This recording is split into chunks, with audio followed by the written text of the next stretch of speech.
This is a cake that I know you can make. It's a creative challenge, but so worth it. It tastes even better than it looks, and it always gets a wow.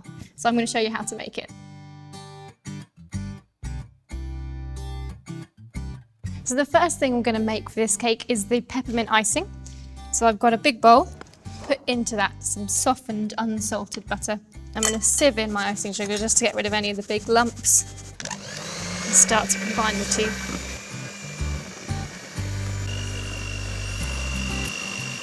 So that's been nicely combined. I'm going to add the rest of my icing sugar into the mixture now.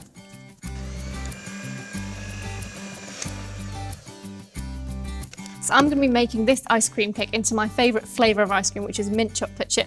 So I'm going to add a tiny bit of green food colouring and also some peppermint extract, which really takes the edge off all the sweetness you've got going on there. So I've mixed in all of that colouring and I've got this lovely mint green colour. I've chopped my chocolate into really small pieces just to resemble the chips that you get in mint chocolate chip ice cream. So I'm going to put a big handful into our icing. Then you just want to fold this with a spatula by hand. Then you should have in your bowl what vaguely resembles mint chocolate chip ice cream, and this is going to be used to cover the outside of our cake.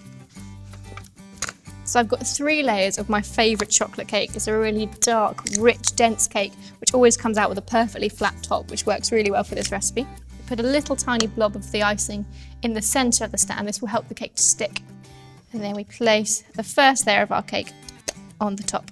So we're going to top this layer of sponge with a big spoonful of our icing. Try and get a nice even layer so that your cake is nice and straight when you go up. So we're going to place our second layer of cake and then do exactly the same thing with this one. And then once you've got that lovely and smooth, we're going to put our final layer of cake onto the top.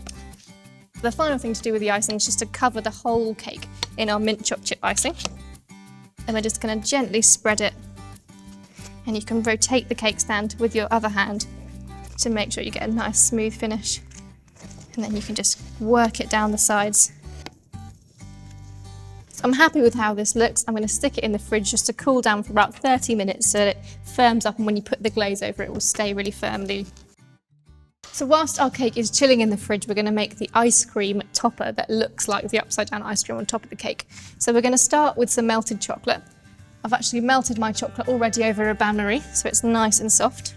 So one of the golden rules we're always told with chocolate is never add water to it or it will seize. But in this case, we want the chocolate to seize because we want to make it into a lovely ball that replicates ice cream. So we're going to do what everyone says not to do, almost a tablespoon of water.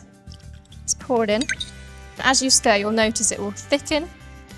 So now you can see it will hold its shape on the spoon so that you know that it's ready to use. And then you just want to pop that into the top of the cone. We're going to make the drippy glaze next. So we're going to melt together some dark chocolate in a bowl with some butter. And then this is going to go over a pan of boiling water until both of them have melted together and they're really smooth and glossy. And you'll notice that it's lovely and smooth and shiny, which is exactly what we're looking for. So we're going to start creating this drip look by pouring our glaze into the centre of the cake, and then it should run to the edges in a lovely drip formation. And as the warm glaze hits the cool cake, it should start to set. To gently spread it and to tease it over the edge so that it runs down into the drips that we're looking for.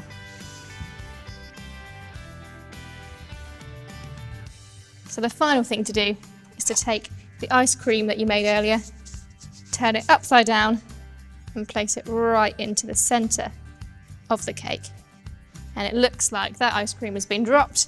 It's melted all over the sides of the cake. I think it's so impressive. It's not as hard as you might think to create, and everyone will be amazed.